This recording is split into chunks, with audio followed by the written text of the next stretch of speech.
అనుదిన నిత్యజీవపు మాటలు. దేవుని నామానికి మహిమ కలుగునుగాక. దేవుని వాక్యాన్ని చదువుకుందాము. ఎవడైనను నోటికి కళ్ళెము పెట్టుకొనక తన హృదయమును మోసపరుచుకొనుచు భక్తి గలవాడనని అనుకుని నీడల వాని భక్తి వ్యర్థమే. యాకోబు రాసిన పత్రిక 1వ అధ్యాయము 26వ వచనం. ప్రభువైన యేసుక్రీస్తునందు విశ్వాసముంచిన మనమందరము దేవుని యందు భక్తి కలిగి జీవించాలి. మన నోటికి కళ్ళెము పెట్టుకొనక దేవుని యందు భక్తి కలవారమని అనుకుంటే ఆ భక్తి వ్యర్థమే. దేవుని యందు భయభక్తులు కలిగి జీవించాలంటే చెడ్డ మాటలు పలుకకుండా మన నాలుకను, కపటమైన మాటలు పలుకకుండా మన పెదవులను కాచుకోవాలి. శరీరంలో చిన్న అవయవములైనను మన నాలుక, పెదవులు పాప ప్రపంచమై సర్వ శరీరమునకు మాలిన్యము కలుగజేసి మనలను అపవిత్రులుగా మారుస్తాయి.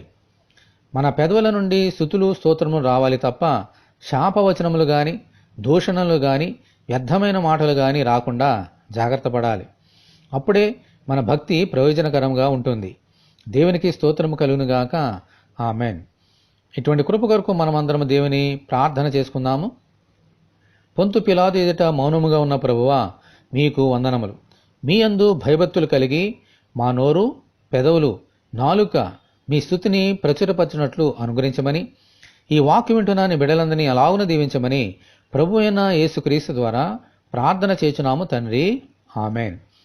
తండ్రి అయిన దేవుని నుండి, మన ప్రభు అయిన క్రీస్తు యేసు నుండి కృపయు, కనికరమును, సమాధానమును మనకు కలుగునుగాక. ఆమెన్.